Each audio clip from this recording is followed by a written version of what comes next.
అదంతా సుఖీబాబు అని చెప్పి నేను వేశారు కదండి, పడ్డాయండి? పడినాయండి.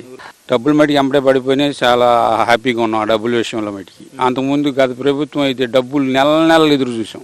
అంతకుముందు నెలలు పడలేదు.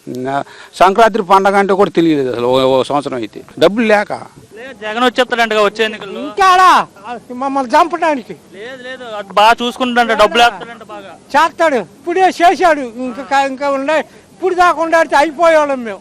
ఇంకెందుకు? ఇప్పుడు పెద్దోళ్ళంతా ఇబ్బంది పడిపోతున్నారు, నా పరిపాలన కోసం ఎదురు చూస్తున్నారు, నేనే వస్తాను 30 ఏళ్ల పాటు అధికారంలో అబ్బో అధికారం మేకు పెడతాడు.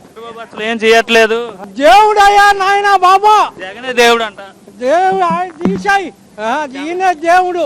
ఇంకా ఆయన మాట అసలు ఎత్తబాకు. గ్యాస్ బండే పడ్డాయి. గ్యాస్ పథకం పెట్టడం వల్ల మహిళలకు ఏ విధంగా ఉపయోగపడుతుందా? ఉపయోగపడింది. ఎందుకు ఉపయోగపడదు? ఇప్పుడు కట్టెల పొయ్యి తెచ్చి వండుకోవాలంటే ఇబ్బంది పడుతున్నారు. ఇప్పుడు గ్యాస్ అనుకో మనం ఎనీ టైం ఎప్పుడు లేసినా ఎక్కడికి వెళ్ళొచ్చు, ఎనీ టైం వండుకో, ఎప్పుడైనా వండుకోవచ్చు. ఇప్పుడు కట్టెల పొయ్యి అంటే మనకి ఇబ్బంది పడతాం కదా నైట్ టైం. ఇప్పుడు గ్యాస్ ఇంట్లో అనుకూలంగా ఉండేది కాబట్టి మనం వండుకోవడానికి అనుకూలంగా ఉంటుంది. బాగానే ఉందండి. అంటే మరి ఈ ప్రభుత్వం వచ్చాక బాగానే ఉంది.